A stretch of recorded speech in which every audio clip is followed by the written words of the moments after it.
Good evening and welcome to this Bennett Schmidt lecture on the higher aim of art at Studio Incamminati in Philadelphia, Pennsylvania. My name is Dan Thompson. I'm Dean of Fine Arts at Studio Incamminati. Before we get rolling, I want to make a couple of announcements and a few thank yous. First and foremost to our illustrious underwriters, Stephen Allen Bennett and Elaine Melody Schmidt, for sponsoring the Bennett Schmidt lectures on the higher aim of art. Secondarily, I want to thank Natalie Italiano for sitting in this evening. She'll be holding the mic at the very end of the conversation lecture and passing it around for questions, as well as to Jared Fisher, our one-of-a-kind audiovisual master who was also behind the scenes this evening. I myself will be taking some questions through the YouTube chat box during Peter's lecture, and I'll be happy to take your questions and feed them to Natalie and Jared so that they can get them answered live. So stay tuned. Peter Van Dyck, who we are delighted to have this evening. I'll give you some information about him. Peter Van Dyck was born in Philadelphia in 1978. He studied painting and drawing at the Florence Academy of Art in Florence, Italy, from 1998 to 2002.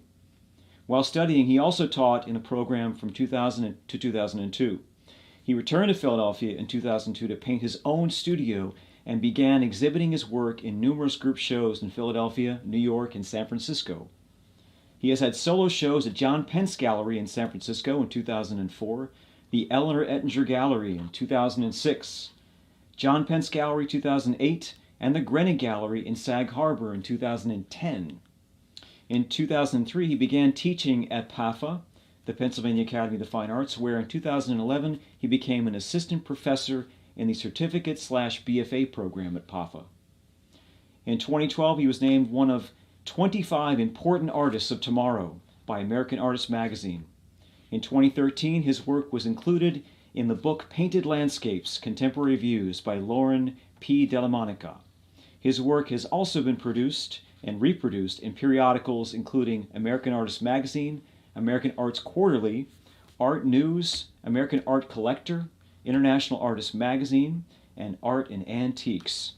Peter's teaching experience, as I mentioned, includes PAFA, where he served as an adjunct professor, also an assistant professor. He's also been a guest instructor at the Gage Academy in Seattle. He's taught at the Wayne Art Center, and he's been a visiting artist, lecturer, and for critiques at the Ringling College of Art and Design in Sarasota, Florida. His guest lectures include panel discussions at the Staten Island Museum, the Florence Academy of Art at Mana Contemporary, Working Artists Forum in Easton, Maryland, the Mid-Atlantic Plein Air Painters Association at the annual meeting, the Ringling College of Art and Design, and now, I'm proud to say, Studio Incamminati, who is here tonight to talk to us about painting the found environment. Please welcome Peter Van Dyck.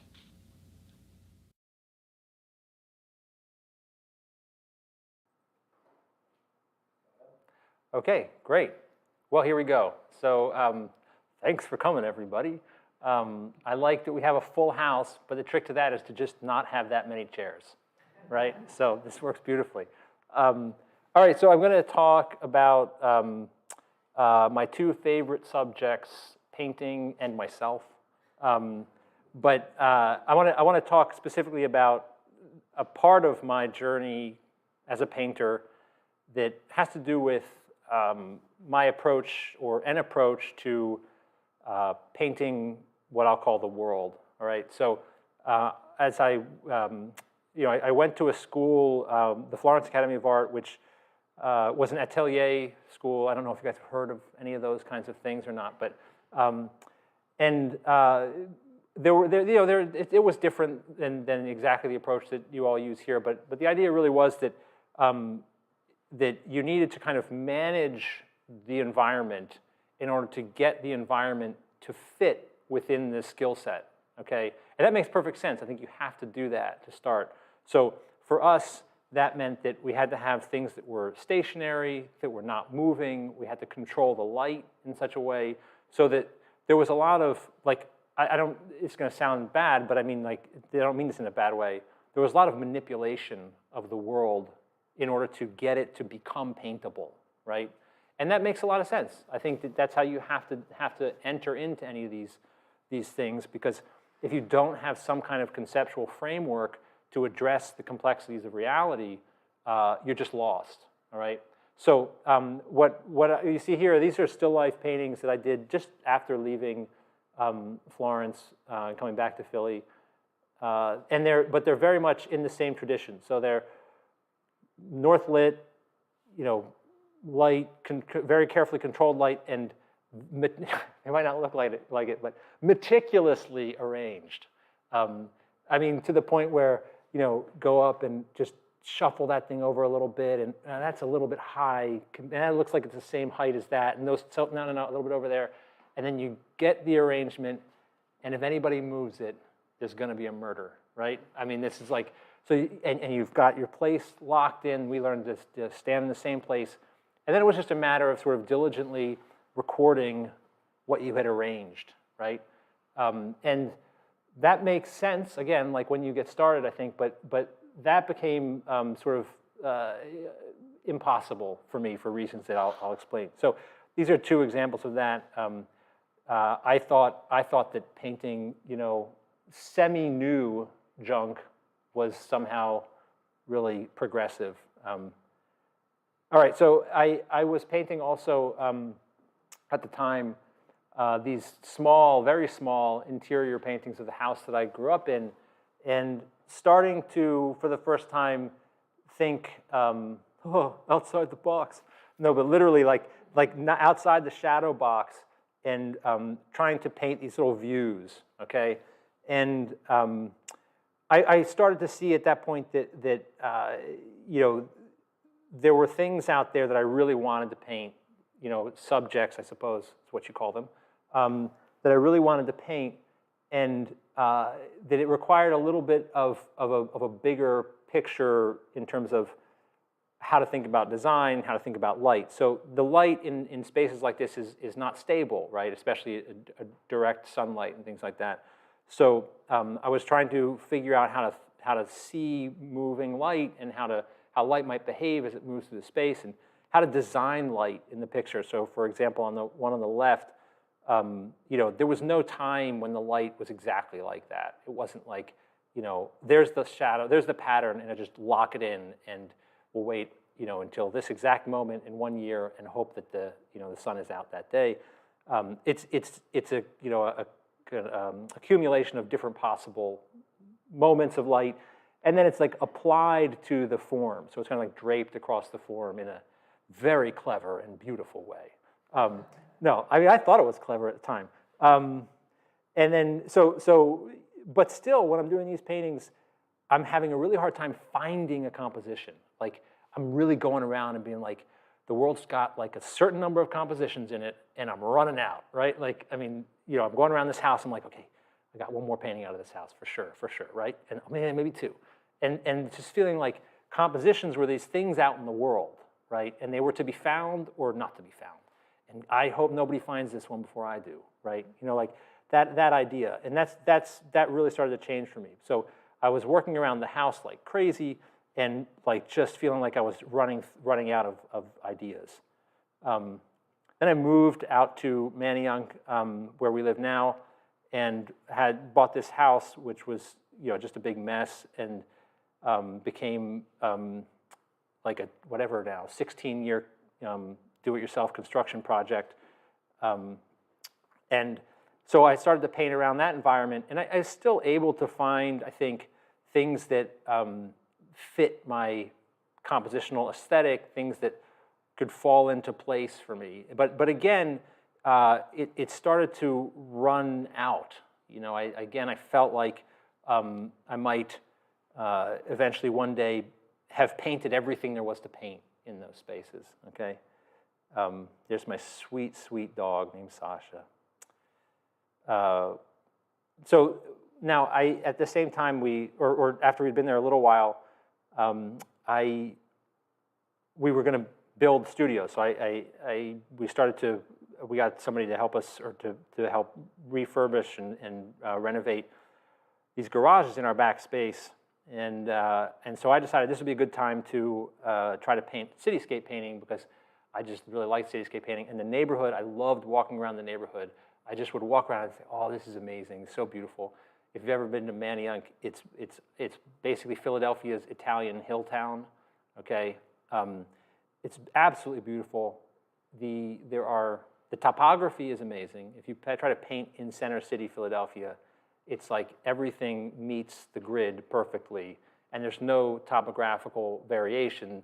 And then the building spaces are all pretty regular. But in Manayunk, it's just been through these various iterations of development and then decay. And so you'll find like the spacing of buildings is very erratic, right? You've got things that drop off, you've got clear lots, and then 5 brand new townhomes. So it's wild, it's out of control, and it's visually very interesting because of that. So I would walk around and I'd see this stuff and I think, this is so cool, I want to paint, like this is what I want my paintings to do. So I ventured outdoors, and the painting on the left, I think, is the first outdoor painting I ever did in the city. And it's really small and it's really bad, but I did it hiding behind a dumpster about 2 blocks from my house. I was so shy, and it's like I said, it's tiny, and I was like, all right, I'm just gonna, like, nobody will see me if I just hide back here. And that worked. Nobody did see me, but I gradually started to gain a bit of confidence. If you do want to paint outside in a populated environment, it is worth doing, and you do get comfortable with it. I can tell you, it's totally, like, when you first try it, you're going to think, I would rather, fall down a flight of steps backwards than do this, right? You're going to be so self-conscious, like, oh God. People are going to ask you, like, what are you painting, even though you're staring right at it, and like you've been working on it for a month? Like, what is that? Like, it's a portrait of my grandmother. I don't know. But it's worth it, and you get more and more comfortable with it, and you put your headphones on, you project this vibe of please don't talk to me, and it all works out. So you get more and more comfortable with it, but baby steps is helpful. When I first did this, like I said, I was hiding behind a dumpster, and then maybe about, I don't know, 6 years ago or something, I actually painted a commission, the only commission that I've ever painted, because nobody else ever asked. I don't know why, but of the Union League building on Broad Street, and I painted it, all from life, just plopped right there on Broad Street in beautiful spring weather, and I was like, I can't believe I'm comfortable doing this. So you do get comfortable with it.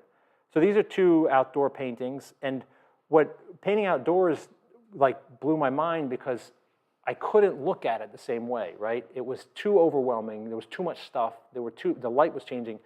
And I realized that, partially through looking at other cityscape painting, that you had to have some kind of sense of an underlying structure to the things, like something that would pin all of the ideas together. And so I would start looking for long movements across different planes, right? So even if the planes were interrupted by houses or anything like that, I would try to look for continuity of space, all right? And by building the environment sort of out of a very simplified but specific, planar structure, that I could actually fold in the objects quite easily.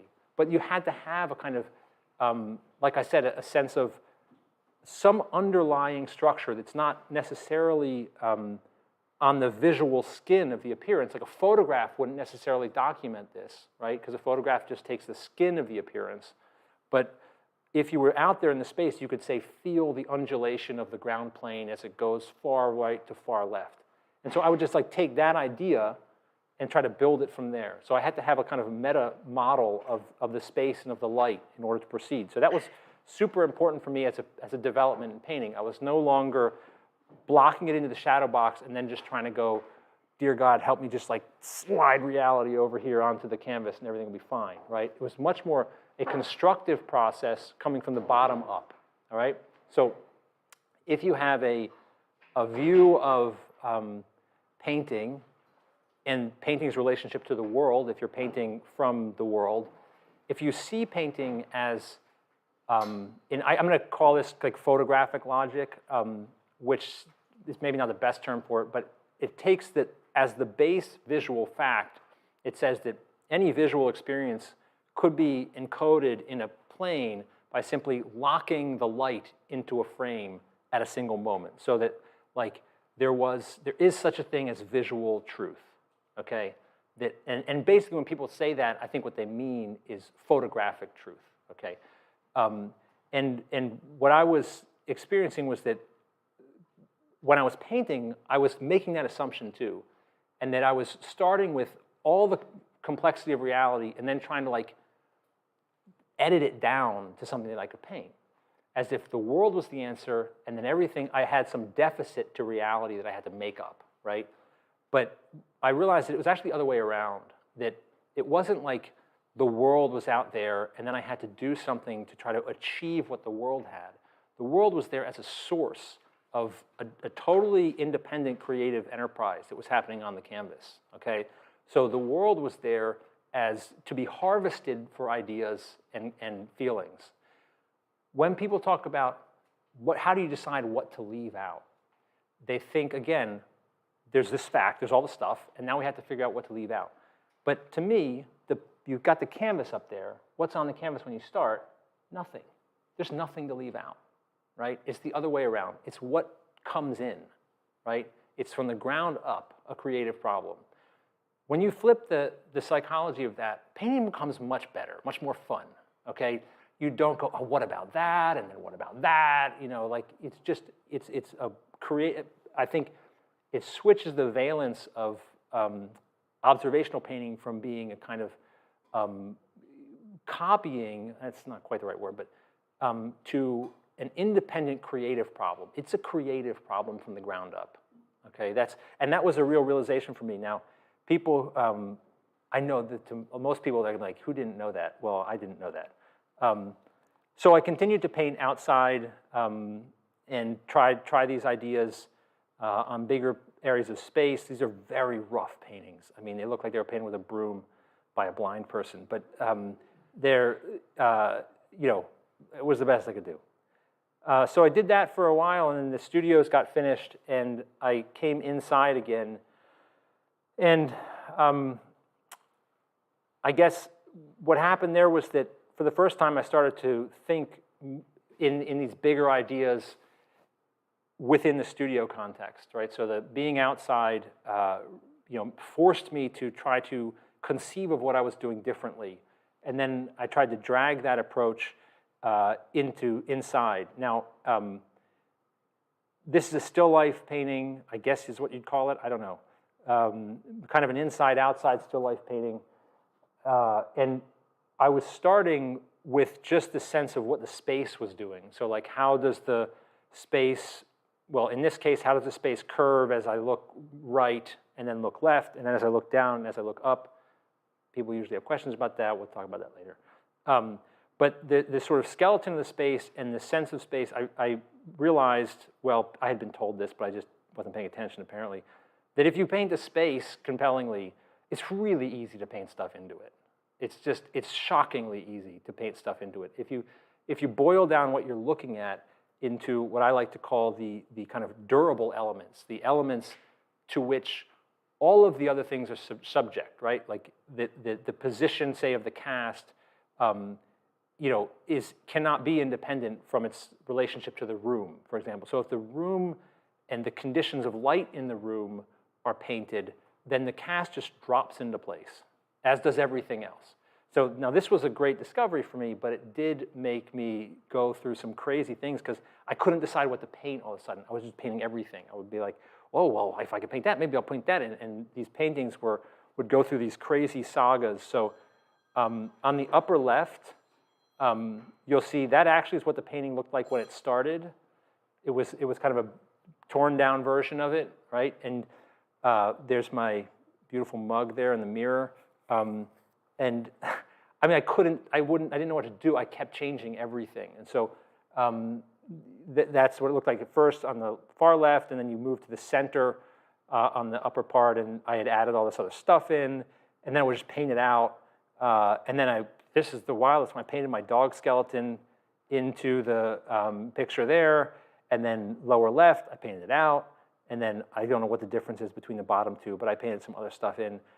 And I would get stuck in these things, just like composing them, you know, kind of rearranging and letting the things, you know, change as I moved through the studio. And I don't know, they are what they are. They look kind of crazy.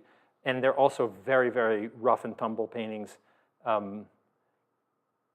for whatever that means, I don't know. This is another one of the same sort of time. This was very strange. I actually started this painting standing somewhere else, and it started like that on the upper left. And I was trying to paint actually through the wall. So there's a space right in the middle. You actually couldn't see any of what was in the middle of the picture. I was trying to just assemble that by like looking around. I wanted to paint the yard, but unfortunately there's a wall in the way. So I tried to paint the yard, and then you can see in the upper left picture that I had started to block in the frame of the window there. And then on the right, you can see I started to paint the mirror that was leaning against the wall. And all of this was part of a desire that I had to paint a sense of real continuity of space, right? So that as you were standing somewhere, like if I stood there, even though my view was interrupted by this massive wall that was there was no part of my brain that thought the world stopped there. You know, like, and that space just didn't feel that way to me. Like that it felt, at its most interesting, it felt continuous. Like if I look over there and I see the door, I don't think like, well, can't see it, there's probably nothing out there, right? You're led to a whole imagined space beyond that you can feel with a certain kind of continuity. And so I got really serious about trying to paint that continuity almost from the back forwards so that I could just start to put things in front of it. And I got so crazy about that, well, I don't know, I wasted a lot of time and energy. But so anyway, I had painted that as it is in the upper right, and then I sat down to a completely different viewpoint and just kept the background the same, and I painted this still life on the bottom left, and then I painted the still life on the bottom right on top of it. So this was I would like to say that I was more confused then than I am now, but it's probably not true. This is a nighttime painting done roughly around the same time, I think. I don't remember what's next. This is going to be exciting. Oh, yeah, so I unclipped the mic. Sorry, I wasn't expecting that kind of improvisational hand gesture. So I went back outside because I was just, again, I just loved being out there. And I started to do these paintings again in the cityscape and working from the same ideas as before, but these were bigger and more ambitious, I guess.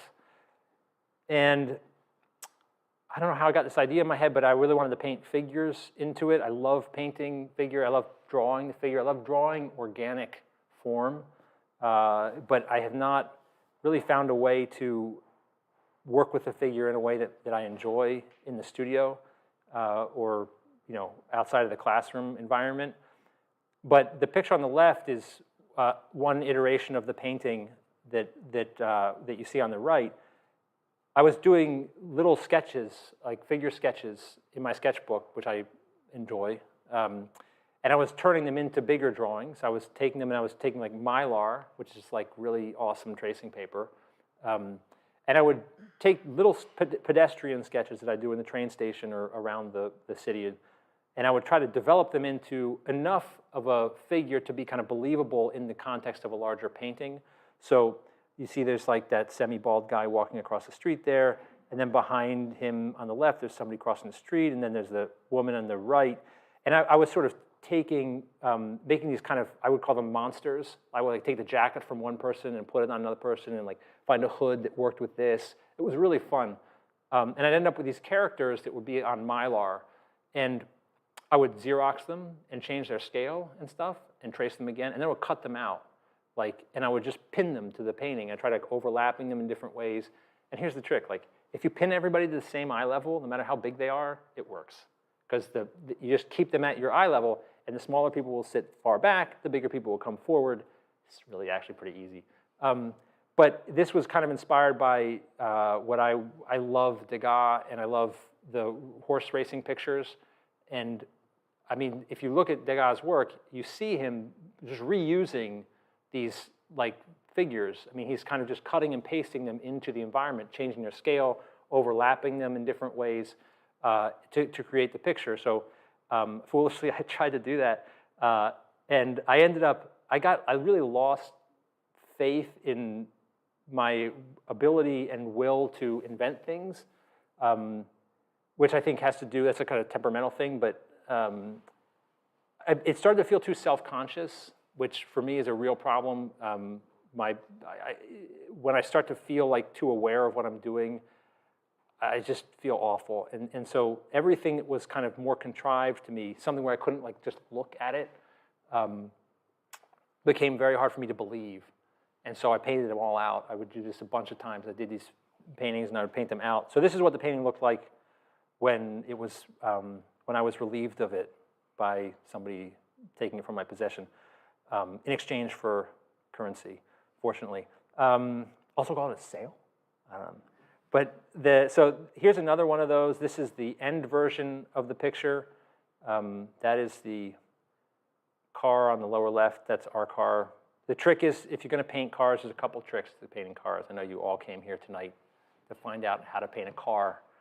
First of all, cars are awesome to paint because they're like portraits. Like they have a specific likeness, and nothing pisses me off more than like getting a Nissan Maxima when you really were going for a Toyota Corolla. Like it's like subtle, but it really matters, you know. And they have gesture to them. They have bilateral symmetry, which is one of the things we depend on in the figure to explain volume, right? I just find them fascinating. They've got this world on the outside, and they've got this world on the inside. So the trick in painting cars is to get the parking space in, like at the right angle, and then the car just drops right into place. Paint the situation that the car is going to fall into, and the car will fall into it. The other trick is to paint your own car, because that way it will always be there for you. But they come and go, obviously.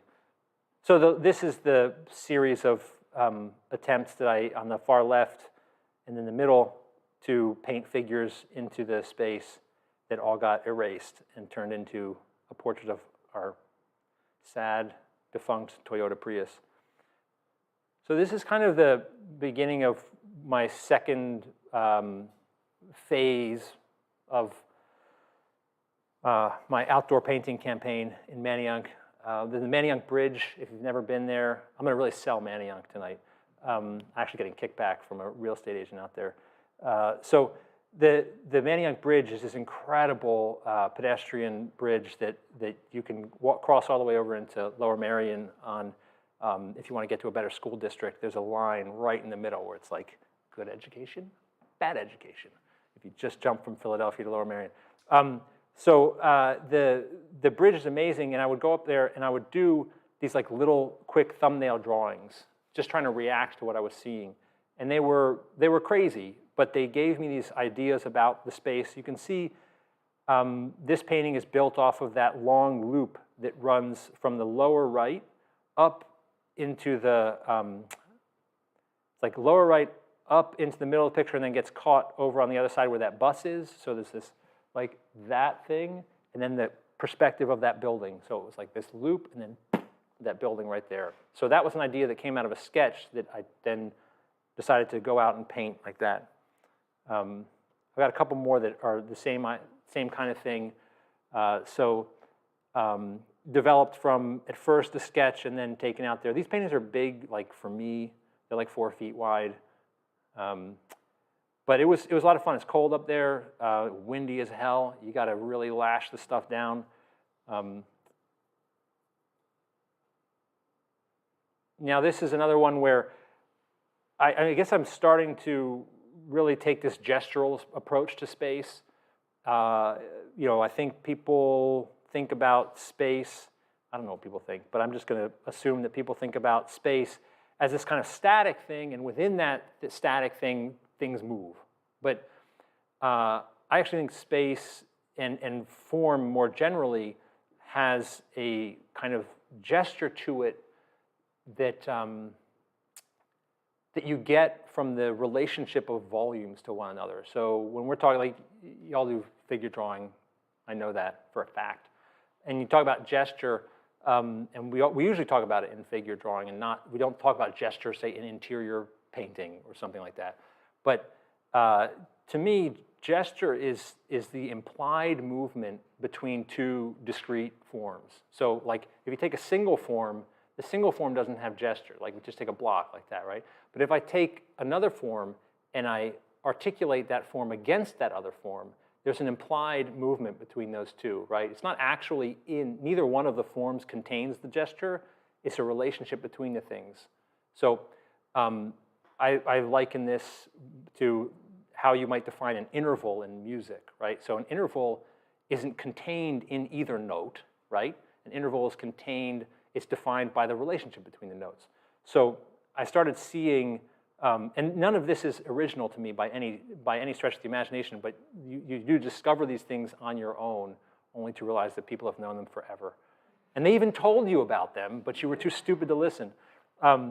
So what I was seeing was that if I could take, say, that bridge on the lower left and look at the way it was oriented and then position it relative to the other bridge in a way so that there was a sort of planar gestural relationship between two things, this to this. And that's what, again, that's what gesture kind of is to me. It's like this to this.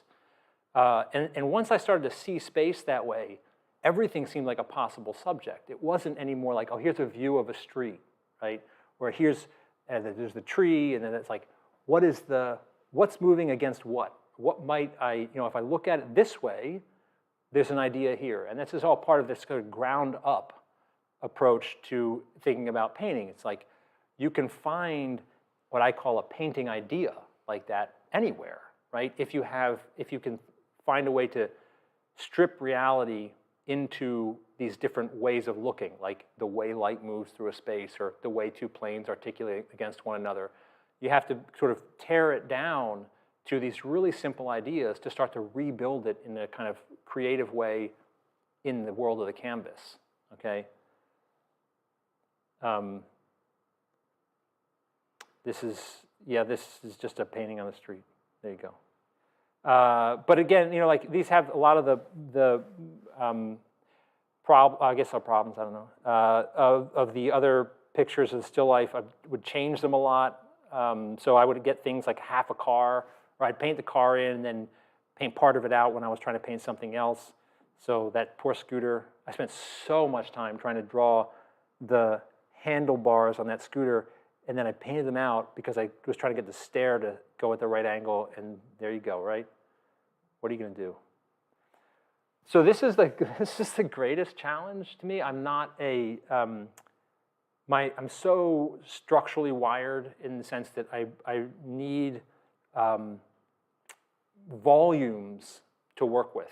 Okay, I really have a kind of physical bodily relationship to what I'm looking at, and nature, raw nature, doesn't really give you clear volumes, right? Like I would look at a raw landscape. To me, it's like that's unpaintable, right? So anyway, the point of that is to say that my wife is from Alabama, and we spend a lot of time down there, and we have a studio that we built down there, and so we would go down there, and to me, this was like unpaintable. I thought, like, this is so outside of my understanding of how to express form. I was just like a totally lost. But I am a determined person. Some people call that stubborn, but I thought there's got to be a way for me to take my way of thinking about planes and space and apply it to an organic environment. Now, I would generally do this by kind of anchoring the world on like a small piece of structure that I could find. So you see this is my mother-in-law's house on the right, and then there's the garage on the left. So I could use that to kind of anchor this volumetric environment and then kind of build out from there. But more than that, what I was starting to do was to try to take, say, that ground plane, and when we're looking at we think about human-made environments, we sort of imagine they're coming off of this seamless, flat, horizontal ground plane. But then we go out into nature, and it ain't so flat, right? So this ground plane has this kind of undulating surface to it, and I decided, all right, if I can track the ground plane, if I can just plot out the undulations and the gestures across the land, right? That just the way you might in a still life, like try to find the cloth structure. Like if you laid a cloth out, right, on your whatever that thing's called, your still life setup, and you tried to track, oh, here's a big fold. Oh, and here's a little subfold that goes over that. Well, that's what I would try to do with the landscape. Oh, here's a big ridge where the cars drive through, so there's a dip or whatever. And so the patches of color that you see on the ground plane were really made to fit. I mean, it doesn't look careful, but they're carefully fit onto structural changes in the ground plane so that you could feel your way into the space. And then, the final trick in the landscape painting playbook, which is just take the cast shadows and just drape them across the landscape, and they will just give away the topography of the landscape like that. So they just make this kind of free, it's a freebie cross contour, okay? It's a great trick. This is maybe my dumbest painting of all time. So far, it's a high bar, but I could pass it. And really just trying to make something out of nothing. This was down in Alabama again, and I was going out to the town that's closest to us, and I was painting these parking lot pictures, very much inspired by a painter named Phil Geiger, if anybody knows Phil's work. He had done these parking lot paintings in the mid-'80s, maybe, and I just thought they were the most beautiful things I still think they are. And so I thought foolishly, like, oh, I want to do that. So I would go out to these parking lots and try to make these paintings. And this one actually started like that. It was like 3 feet wide, and I was trying to paint the cars and all that stuff. And they're very rough. I was painting really rough at the time. And I put the painting away. I came back the next year. They had closed down the shopping center. They closed down the Winn-Dixie, sadly. And so what I did was I thought, well, what can I make out of this? And I'm going to go back a slide here. Sorry for that.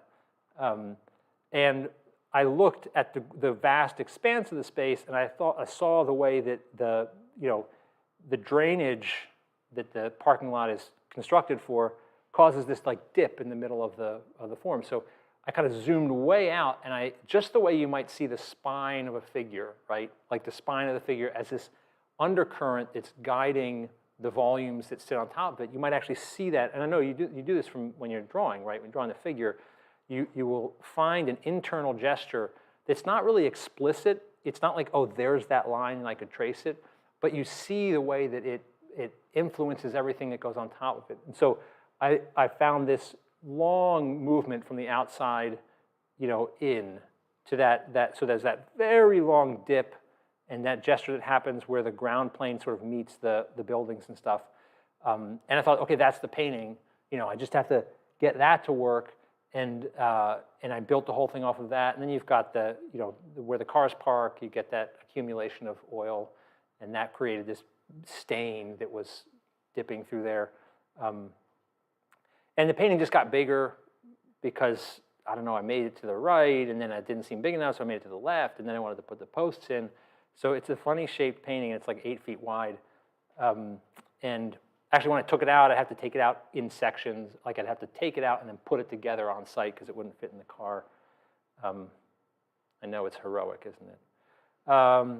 So then I ended up really enjoying painting in Alabama. I really enjoyed, still do, trying to make that paintable for myself, because I think philosophically what I needed from painting, what I needed from the world, was to feel that wherever I happened to be, whatever was being dealt to me at any time, was not only good enough, but it might be great, right? Like that.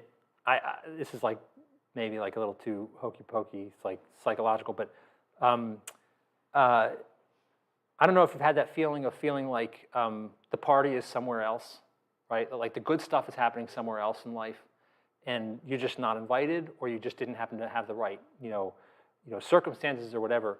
And I hate that feeling, and I guess what I saw in the paintings that I really liked was that they seemed to make whatever was there the event. Like, it ain't happening somewhere else, it's happening here. But the thing is, you actually have to make it happen, okay?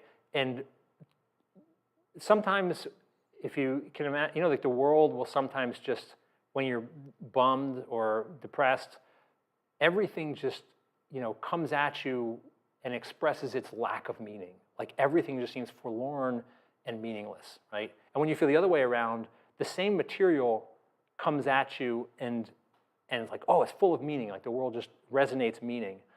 And quite frankly, the world does not resonate meaning for me, like any more than it does for anybody else, but I need it to. And so painting, for me, is a way of trying to just will meaning into experience, right? Because if it doesn't mean anything, I don't think I can go through it. You know, like I need it to feel animated by a kind of life energy, and it doesn't. People generally think like, do you see something and you got to paint it? Like, no, I actually don't. I actually don't see anything. I don't see it out there and feel like I must paint that. I feel like I need to cook up something that makes the world feel meaningful. So I've really dug into that challenge in Alabama. This is a painting that I started in 2011. I put down for, 8 years, and I picked it up and repainted it, and that's what it looks like now. This is actually kind of like one of my favorite paintings, but I don't think anybody likes it. This is my mother-in-law's house, and it's very low, sort of, it's about the size of a trailer, maybe a little bit bigger, and totally, like, you would never go back there and be like, ooh, there's a painting, right? But I really liked the kind of way that it, as you looked left, it kind of curved to the left, and looked right, and it curved to the right. There was one thing, which was that there were 2 trees right between me and the house, but I was not discouraged. I really wanted to paint, if you follow the ground line where that car is on the right, over to the other side, there's a sense of like a continuity of the ground plane that happens behind the house, okay? And then there's a continuity of the form of the house that passes behind the tree. So I wanted things to feel full and complete, right? And so, you know, I really loved working on this painting. It's again, it's very strange. One of the trees was cut down halfway through the painting, so that's what the stump is on the right there. But I'll show you the various iterations that this went through. The upper left, I actually started the painting about probably 50 feet back from where I actually ended up doing it. So that's what you see on the upper left. The house takes up a lot less space. And I realized, at least at that time, I could not paint the woods. This was just not going to happen. So I thought, I know what I'll do. I'll walk much closer. And so I walked much, much closer. And then you see on the lower left, I had those 2 trees. And then the picture in the middle on the bottom was what the painting looked like for probably 8 years, and it was just sitting around. And then maybe last summer, or the first COVID summer, there have been so many, that I had that painting, I didn't have anything else to work on, and I thought, I'm just going to paint this thing now. And I had changed a lot, I think, in the meantime. The palette is a lot brighter, I think, and the range of scale is a lot broader in terms of like sort of how far down I'm trying to get in terms of the detail. And I you know, it's funny, it's one of my favorite paintings because to me, it actually really is a portrait of that place, which is important to me. I mean, I don't know if this is just a hang up from my training, but I really care about like getting it to be really resonate with what I think that thing is, the character of that thing is. Again, I may just be like a weird OCD hang up, but you know, if I'm painting that oil can, like I have a feeling, you know, you have a feeling for like its character. It's like I want to get that feeling. There's a certain quality of specificity that's very important to me. That you know, it's not just anything. If you look hard enough, it's really specific. You know, and that kind of specificity is part of what generates meaning for me. That it doesn't, you know, you come to the world with expectations. That's how we move through the world, and then those expectations meet reality, and that's what's exciting, is that sort of challenge of your expectations. And I don't get to that place unless I ask a lot of questions. Like, you know, if I'm going to paint the thing, I have an idea of what that might be, but then I have to push past that idea. I think you know, it gets interesting where your model of the world becomes insufficient, where you actually push your model of the world to the breaking point, where you couldn't predict what was there, right? That's what's fun for me. You have to get past what you think you know to get to the place where you really have traction in the experience. That's my feeling. It's probably bullshit, but this is a 2-panel painting. It's it's exactly 4 feet by 4 feet. And that is a Mazda tribute, not a Subaru Forester, as it has been called. So don't make that mistake. This is our porch. Not sure what to say about this, except that I always wanted to paint an above-ground pool, and I did it. Just part of it, but so this painting, and some of the others that we'll see in a second, and man, I better speed up here, came from a larger drawing that I was doing. There are my cars. That is a Kia. What is it? I can't remember. You know what kind it is. And then I came, coming back to Philadelphia, I got really serious about trying to paint all these different views out of my house, and I was walking around with a sketchbook and just standing in spaces and just trying to document in a really small way, this experience of looking at that and looking around, and that created this, I guess, this body of paintings that is the last sort of section that we'll look at. This is the Chili's on City Line Avenue, all right? In case you were wondering. I actually started this painting because I really wanted to paint that chili pepper. I thought, that is the most beautiful thing in the world. It's like, I don't know how Klaus Oldenburg could do better than that thing, right? So it started with that, and it actually started with figures too. So those were my made-up goofy figures, and then I lost faith in my ability to invent anything, and I went back and I expanded the painting to the left and painted our Prius in there, and that's how it happened. And then I went back, and they had changed the decor and taken away the chili pepper without consulting me, and so I had to stick it with that. I didn't mean to put this in here. Sorry, this is actually not really that related. This is another dog skeleton painting. Yeah, I sort of set this up. That's why I didn't want to talk about it. But the other thing is I like to paint airplanes. So there's an airplane in there. Okay, so I'll try to sort of speed through this last part because it's the most interesting part, and I don't want to spend too much time on that. So all of these things came to, what I came to realize or experience in painting was that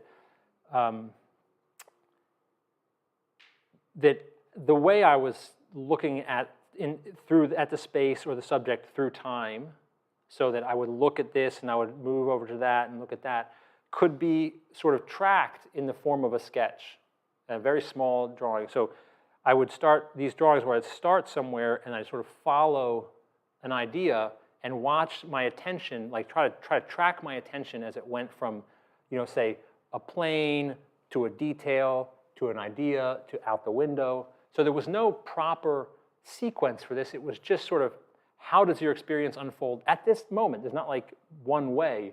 And so I would find that I would end up with drawings that really felt interesting to me as ideas, but they really were not obvious answers. They were not like, oh, of course, that's how you depict that, right? So, for example, in this picture here, I looked out the window to the left and I would see my neighbor's house, and then I would kind of come in and I would catch my table, and then I'd see the vault, the big movement up to the skylights, and then look out the skylights. And so the two sketches on the right and on the left are little sketches that kind of were the seed of what became this painting. This is like maybe a little bit bigger than 4 feet tall. This is another painting done in the same mode.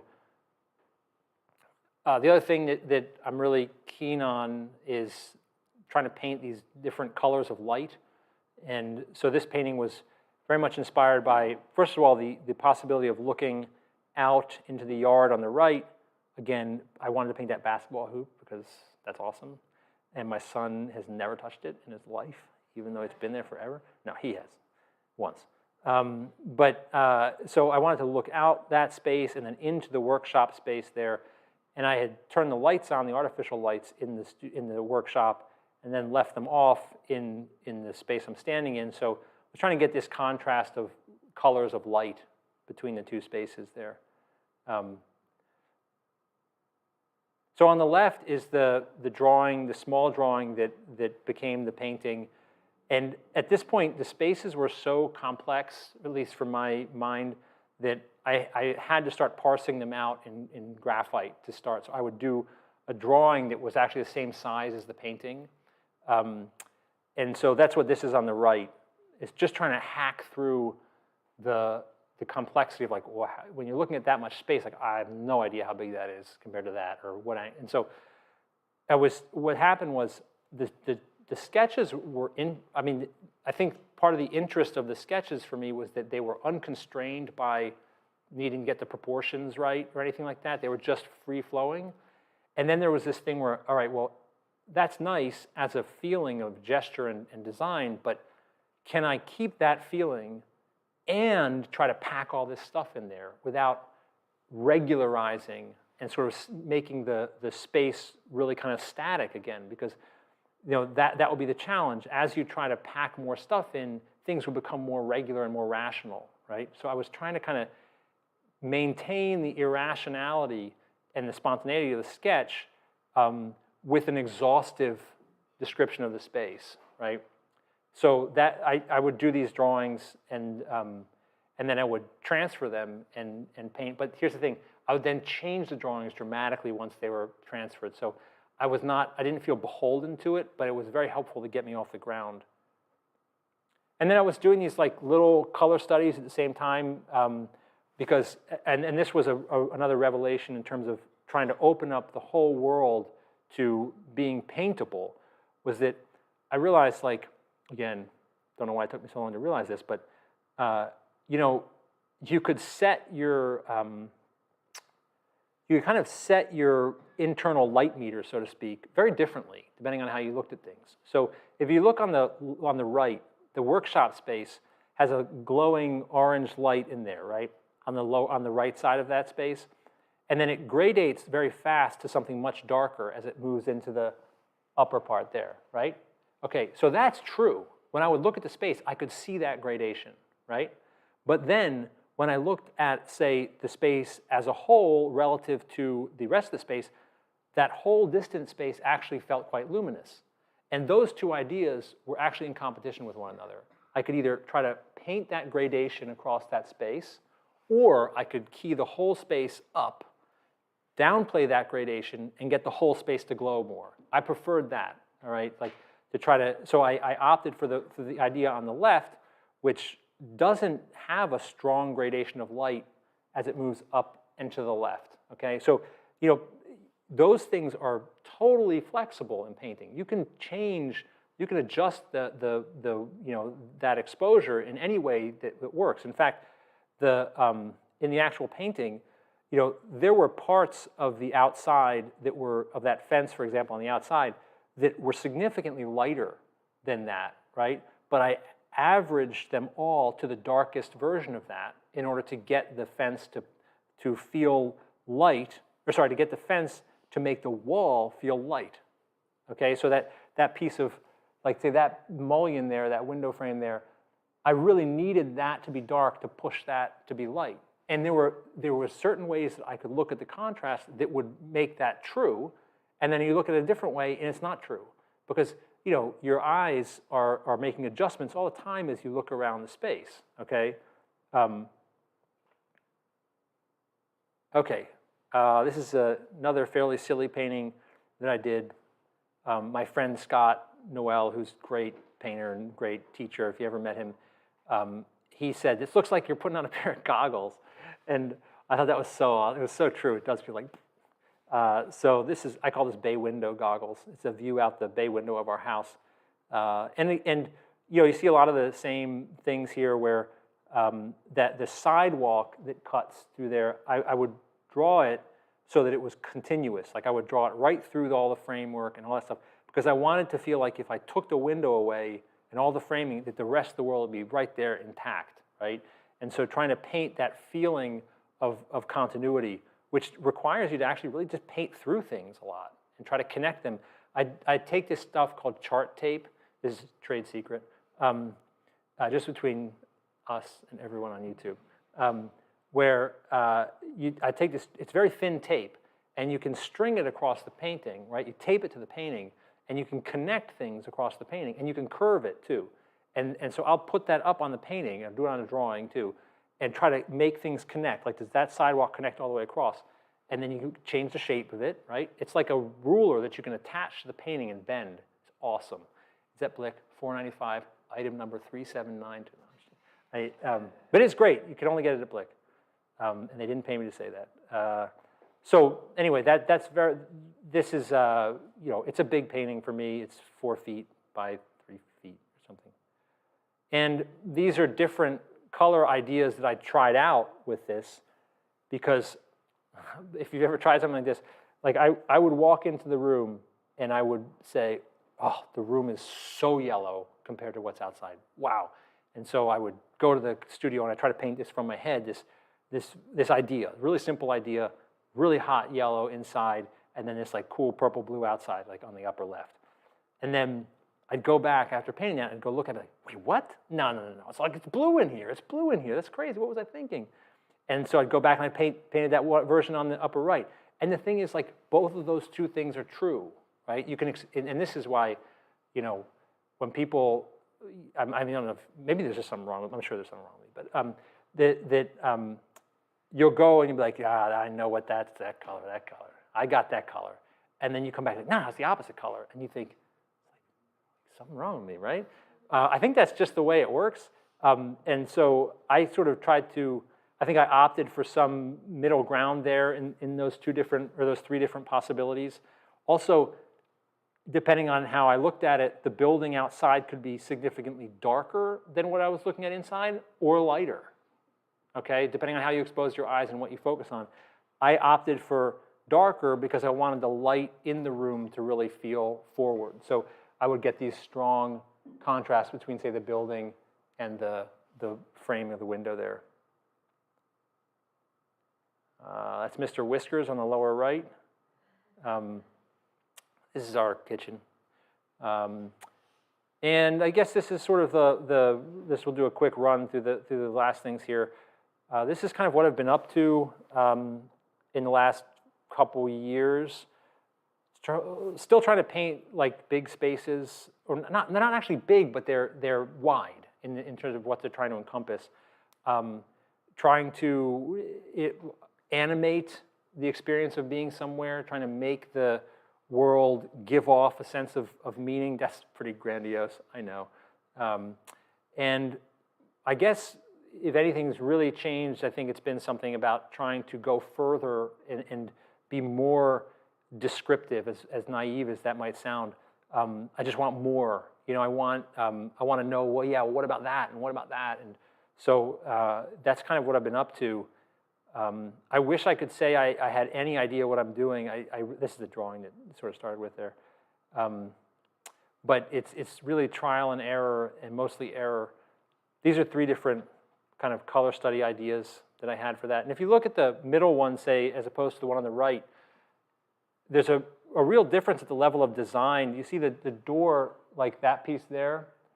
In the middle one, that's painted dark, which was true. The door was darker than the ceiling, right? But if I looked at the door relative to, say, the cabinet, the door was significantly lighter than the cabinet, right? So I actually noticed that if I painted this piece lighter, that made that whole shape fit better into the painting. So from a design point of view, that worked so much better. And it was a certain version of the truth. It was true to this contrast, but not true to that contrast. And that's the thing, you cannot be true to all the contrasts. Painting doesn't make that possible. In fact, the impossibility of that is what makes it interesting, okay? This is a painting looking out the windows. Sort of started in the same way. I really wanted to paint the continuity. If you look at the landscape out the window on the right, I wanted to make that feel like it connected to the landscape out the window on the left, and that it was really, again, like part of the same world out there. And I wanted to come inside and sort of feel the space on the inside. This is like maybe like 3.5 feet or something like that.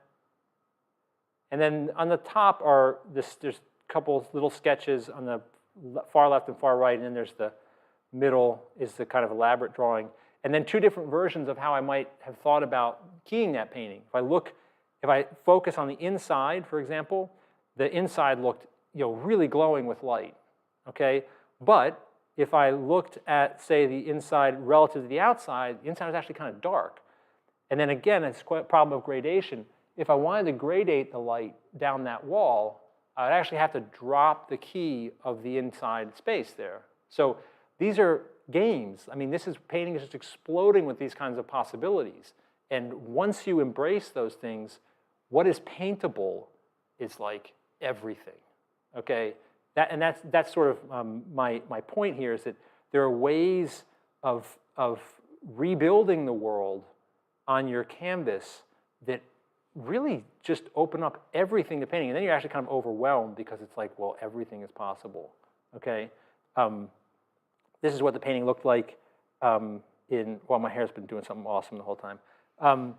That redeems it if I just mention it, if I comment on it. So the painting looked like this on the left for a while. I showed it like that. I actually had it in a catalog like that, and then I got it back and I worked on it for a while more. So this is just another view out the window.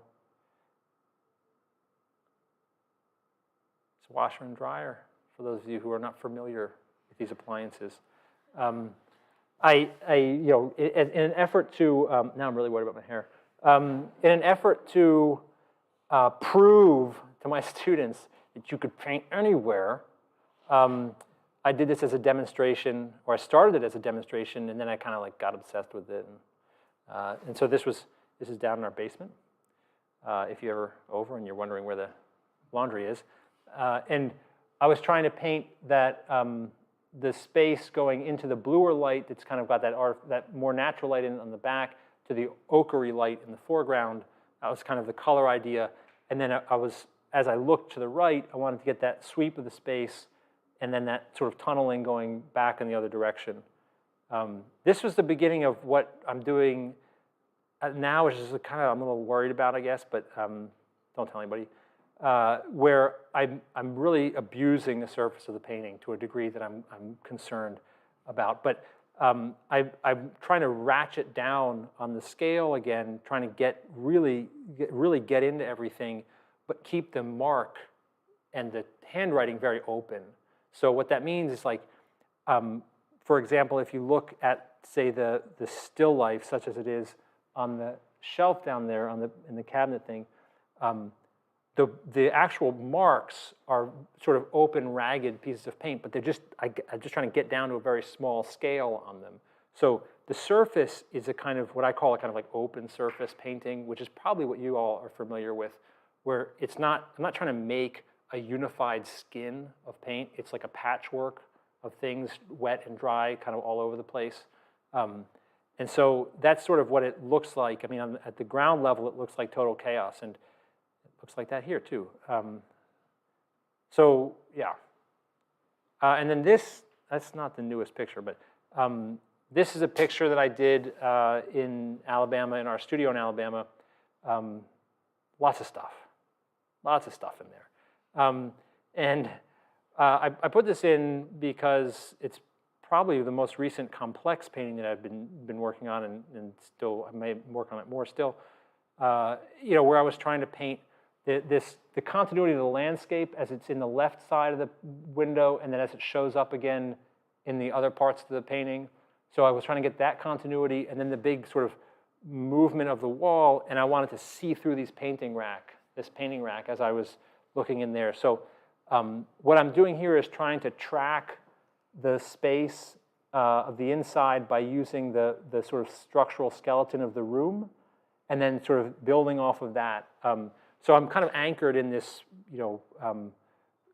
perspectival world that allows me to hopefully just put objects in and move them around. That's my son's studio right there in the middle. You'll notice that there's a fence around it. That's to keep him out of my studio. That's my wife's studio on the other side there. There's all kinds of stuff that, like the window frame is, the windows are way more complex than they are in there. But, again, like I said, I'm starting from nothing and bringing things in. So it's not a question of, well, do I leave the window framing out? No, the question is, do you bring it in, right? So that's all not in the picture. And then I put this in because I thought it was funny. The impetus for this painting was actually to paint the skeleton that you see in the front of the picture. I wanted to paint the skeleton and the exercise bike because I thought those were two pretty silly objects. And so I started like that.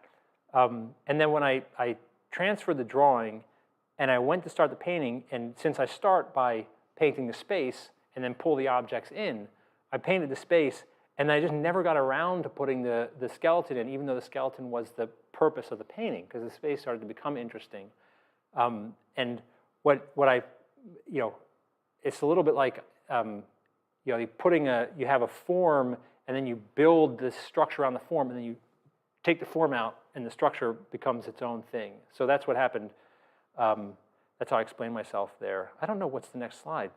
This is really what I've been doing recently, which is actually true. It's nothing. So yeah, I think I pretty much covered from the dawn of humanity up to now. And I guess it wasn't that long. So should I take questions? Yeah, I have a lot of questions here that have come in via however they're coming in. From space. Not sure which technology. There you go, Natalie. Okay. Great. So, yeah, Abigail is wondering about the transition from atelier training to this exploratory way of painting. She wants to know if there was a struggle involved or an obligation to maintain the aesthetics or points of process for the sake of loyalty to a tradition. No struggle. Everything's been easy. I mean, I don't know what else to say. No, yeah, it's been awful. No, I don't think, I don't feel, yeah, it's totally a struggle, absolutely a struggle. But I don't feel any kind of nostalgic loyalty to, maybe I should, but I don't feel that, to, what do I owe the tradition or anything like that. I mean, to me, and this may sound, blasphemous, but I guess to me, I am interested in the tradition. This is what I get from the tradition, basically. Like all of this stuff, these ideas about like shape design, for example, which, and understanding, shape proportions and things, the stuff that you guys do, that is like everything to me. So so much of my atelier training is, I just don't know what I'd be doing without that. So it was actually no point at which I was trying to like undermine that. I just wanted to bring other things into the picture. And so, yeah, I don't feel like I've, walked away from it really in any way. In fact, it's funny that, my teacher, although I think he'd probably be horrified by what I do, I think, I look at him like, I'm doing exactly what you told me to do. Like, you told me to design shapes and get a sense of light. So for me, I thought I was doing what they were talking about, but apparently not. Well, actually, this is a perfect lead into the next question. Yeah, I knew it would be. That's why I did. I hope I didn't cut you off. Yeah. Okay, so Stefania is wondering, what are the 3 skills from atelier education that you feel are critical to creating your paintings? That's a great question. So probably the most important is carefully learning to sort of apprehend the character of a shape, I think is probably the most important thing.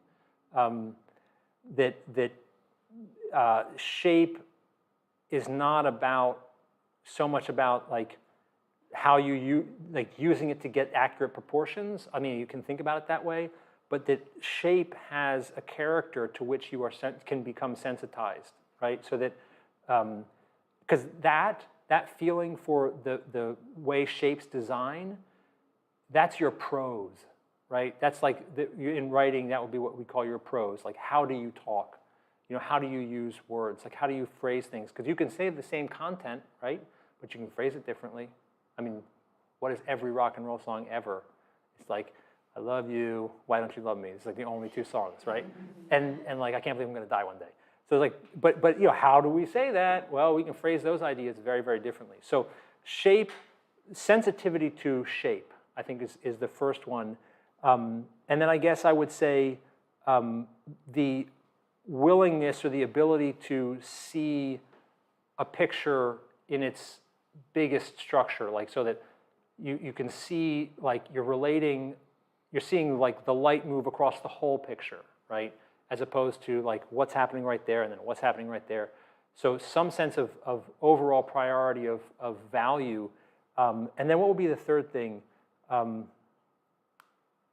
don't know, I guess maybe just a willingness to keep working, which is, I think, actually not that common, but I do think there was a work ethic there that was really, and I know you all experienced this too, was really helpful. I mean, I know that in teaching, a lot of time, I'll encounter people who I think they didn't realize that it takes a lot of work. So they'll be frustrated with what they've done after almost no time. And you're like, wait, what did you think?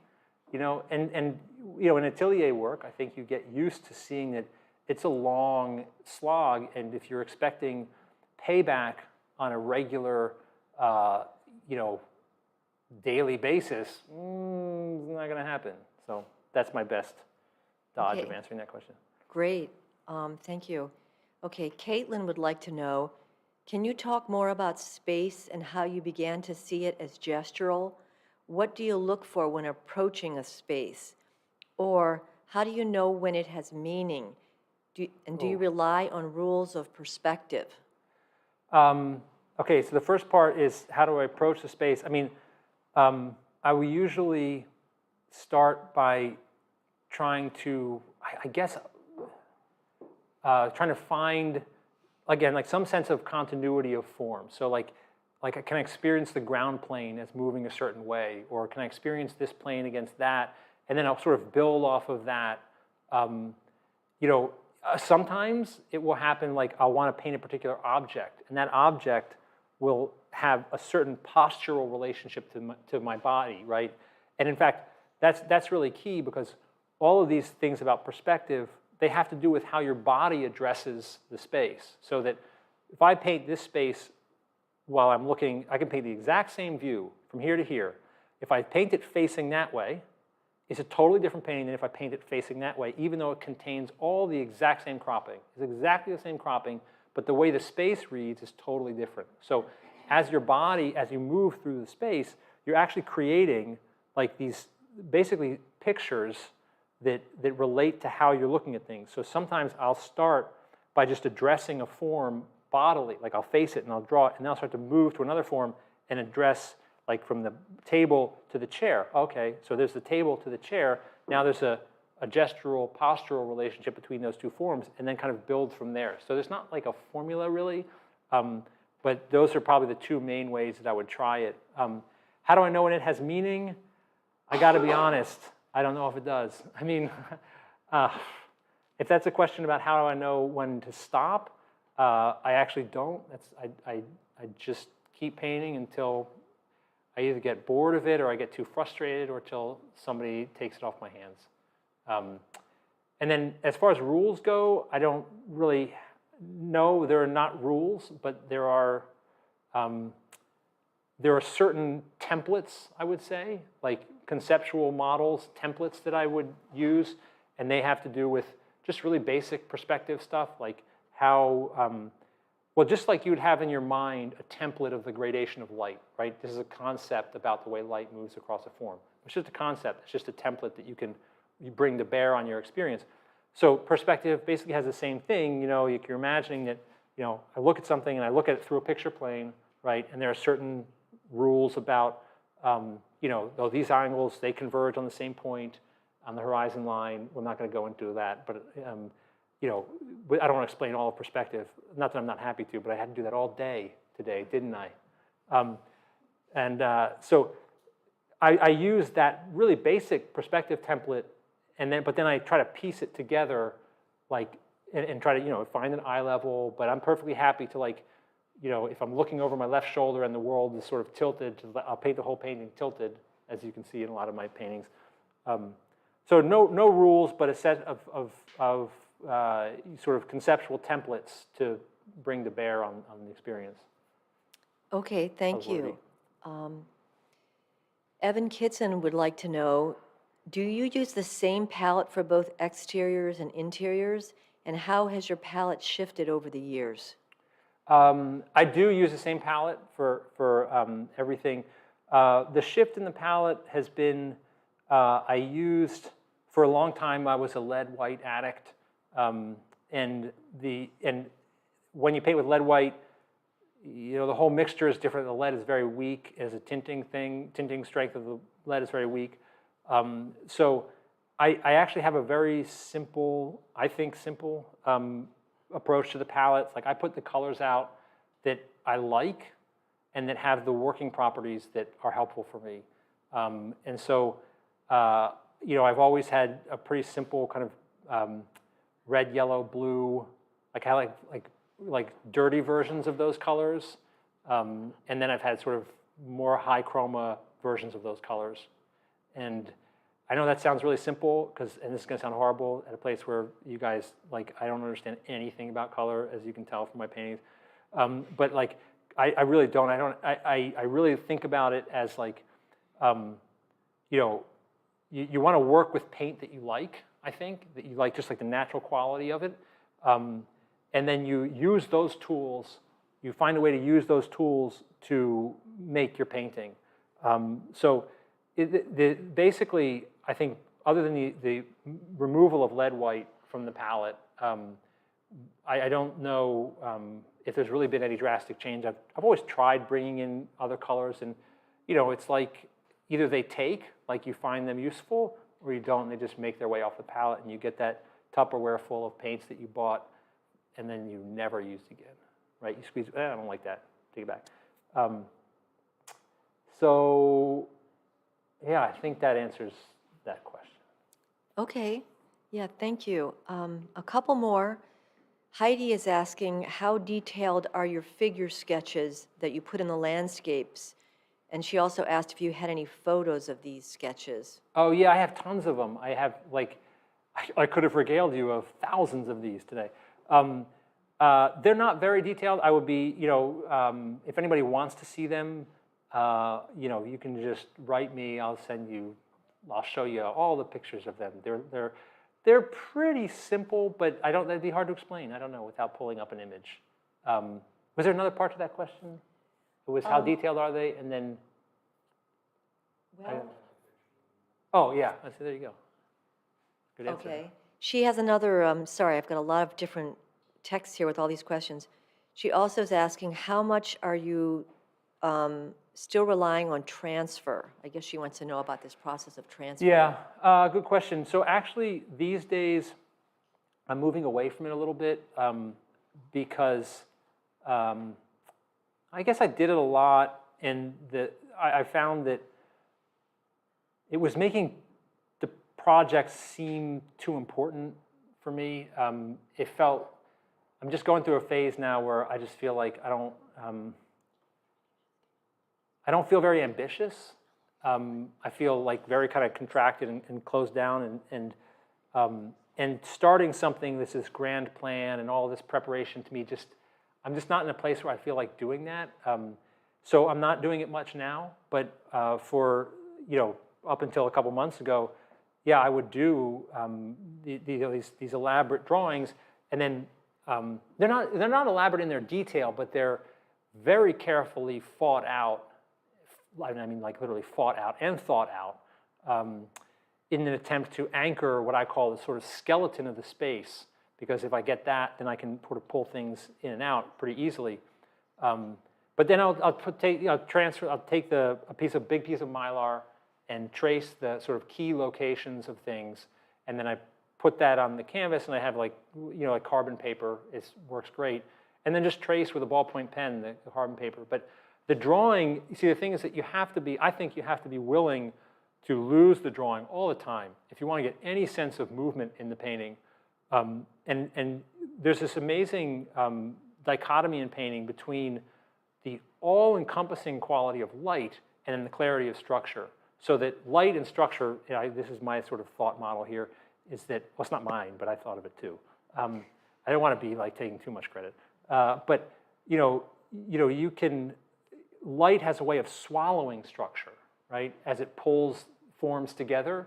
And if you hold too tightly to the perimeters and the corners of form, like the space will just lose that feeling of light. So in order to get light, you have to constantly obscure structure, right?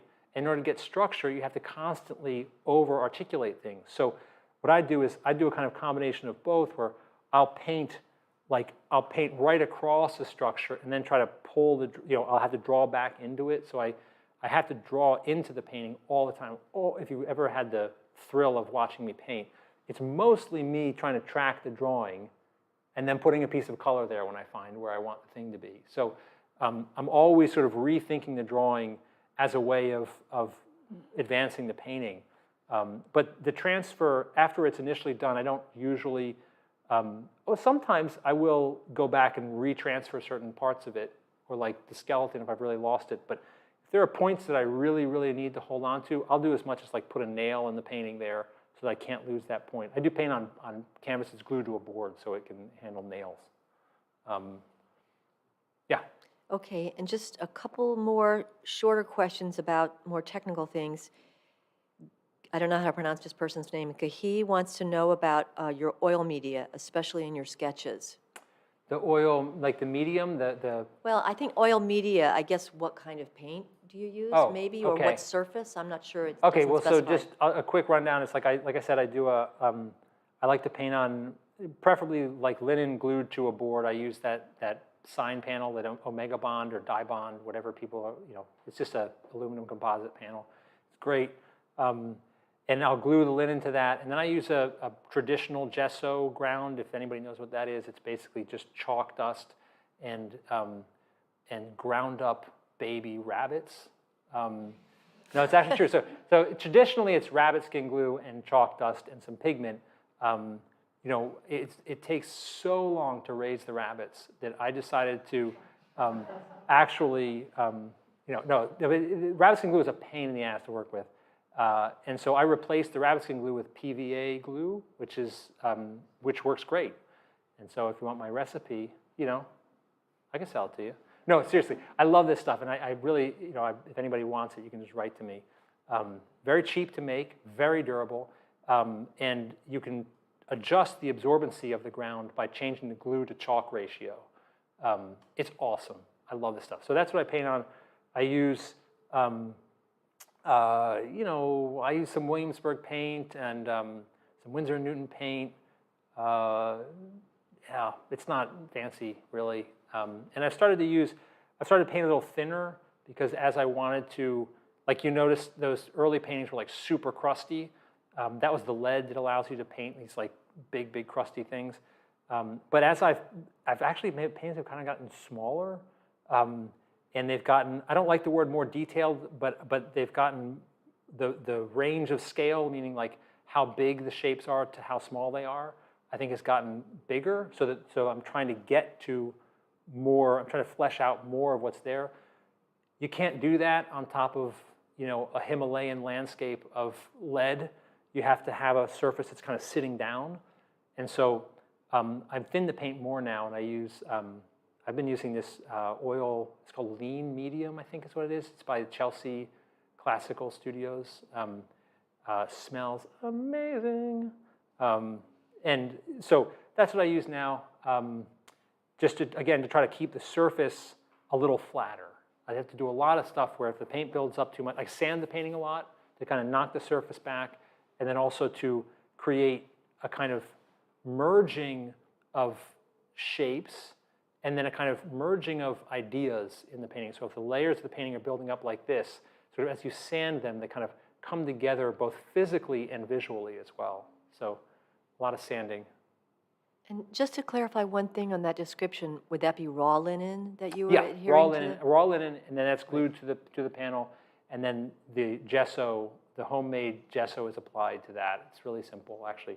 And again, anybody who wants to know any of this, I've actually made like videos for my class of how to do this. It's so easy, and I'm super happy to share anything that anybody's interested in. I am so desperate for attention and love that you could be like, can I stay at your house? Like, yes, absolutely. Come on over. Like, just talk to me. So yeah, anybody, feel free to write me through my website if there's anything you want to know. Okay, great. I think everybody's coming over. That's cool. That's cool. One last question. Somebody wanted to know about your plein air setup, if you had any particular recommendations for a setup. Yeah. So the thing that bothered me most in plein air painting was like a bigger painting is really hard to handle out there. So I started to take my, it's a Klopfenstein easel. I don't know if you've seen these things, but they're like steel and they weigh like 1,000,000 pounds. And so I take that out with me. I just put on a hand truck. So a hand truck's a great way to do it. You strap everything to a hand truck with ratchet straps and you can roll it around like that. But I use that kind of big, heavy easel. And then I was putting, I put my tripod with a paint box on it. And so the paint box is there, and sometimes I hold my palette, sometimes I put it down. Depending on how artistic I want to look. I get the beret, and then I hold the palette, and I smoke a cigarette. But that's sort of it. I have a little kind of pseudo tabouret there, and the painting, and then, in terms of setup, I just make sure that I don't have the sun on the canvas. I always try to paint. You don't want to paint the sun on your canvas. You will, if anybody had this experience, you're painting, and you're like, this looks amazing. Like my painting is just glowing if your sun's on your canvas, and then you take it in, and it's like, this looks awful. Okay, so yeah, I always make sure to paint with this canvas backlit. And other than that, try to stay warm. Stand in the sun if it's cold outside. And always bring headphones, even if you're not listening to anything.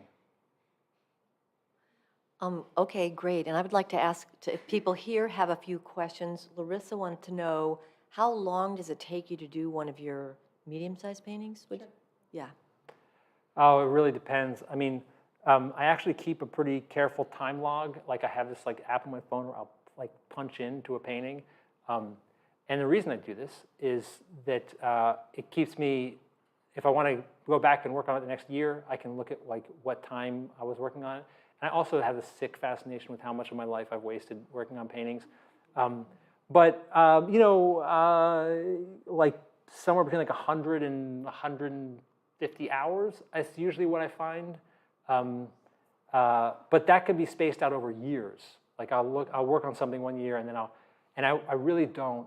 I never finish a painting. I just I don't like that feeling. I don't like the feeling of kind of coming to the finish line. I like to kind of just keep going and they're like, oh, I finished back there. Okay, that's fine. So, but I spend a lot of time on them, and I'm not sure that's a good thing, but I do, and yeah. Okay, appreciate your honesty. Anybody else? It's all fake. Other questions from the audience here? Yeah. So Robert? you get this. What you do with that, you have to get a slightly bad haircut from Supercuts, and then you got to get it to stick up just like that. I have a question, but it's Yes. not really stupid. Oh. All right, I am totally geared up for a stupid question. You have to hold it down here. Down here? Yep. Okay. Maybe it's because I'm 5 feet tall, but all your paintings look as if you're painting them from hovering or Yeah. a fisheye lens. Yeah. Are you doing that as you're painting, or is that You should true see to what reality? you should see what the world looks like from up here. It is unreal. Is it that It's like unreal. curvy? So the bending of the space is a function of how much you're trying to take in.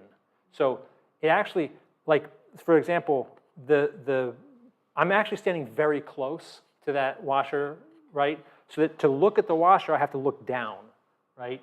And then to look at that's the dryer. I've never used the thing, so I wouldn't know. No, I'm kidding. I have. So to look at the dryer, which is in the center, I look down, and then I have to turn my body to the right to see the other thing. So it's like a painting here, and then shifting and making a painting. And if you do that, what you'll see is that you create a curve. So you're actually, by trying to, the perspective, such as it is modeled to, well, it's supposed to imitate the visual field approximately within 60 degrees of what's called your cone of vision, okay? And that's the place in which, if you did a kind of perfect mathematical perspective, that in theory you could replace your visual field with that, and it would map perfectly over your visual field. That's what Brunelleschi did with the baptistry. Was he made the world's first piece of virtual reality, where he tried to substitute a picture for what you're seeing. You're supposed to just believe the picture, but once you leave that little cone of vision, which is surprisingly narrow, if you isolate 60 degrees of your cone of vision, good luck getting home tonight, okay? Because you can't see shit like that. And you certainly can't navigate spatially. You can do this by cutting like a toilet paper roll down to like 1.5 inches is roughly, and you put that up to your eye, and you'd be like, this is pathetic, okay? So what happens is then that if I'm looking at this, here's my picture plane, okay? Like coming off my body like that. So now I look at that, and my picture plane is now turned. And I look at that, and it's turned again. If I look at that, so look what my hands are forming as I look around, right? They're forming the inside of a dome, of a sphere, right? You're forming the inside of a sphere. So that's what happens. That's how the picture creates this curve. This, what people generally refer to as a fisheye, is because it has nothing to do with actually, what it has to do with how close you are to things and how much you have to move your head to see them. So one point I'd like to make is that, and this I think really speaks to how you find and coax a certain amount of drama out of your environment, is that if you looked at Mount Everest from far enough away, it's not much of an experience spatially, right? Because it's far away and it's fairly flat, right? Now, if you look at that table from really close, it's going to you're going to experience that space very dramatically. So it's nothing about the absolute size of what you're looking at. There's no absolute grandeur out there. It's how close do you get to it, and how quickly does that space unfold. So it's much more a function, it's completely a function of where you put your body relative to the subject, if that makes sense. It made so much sense.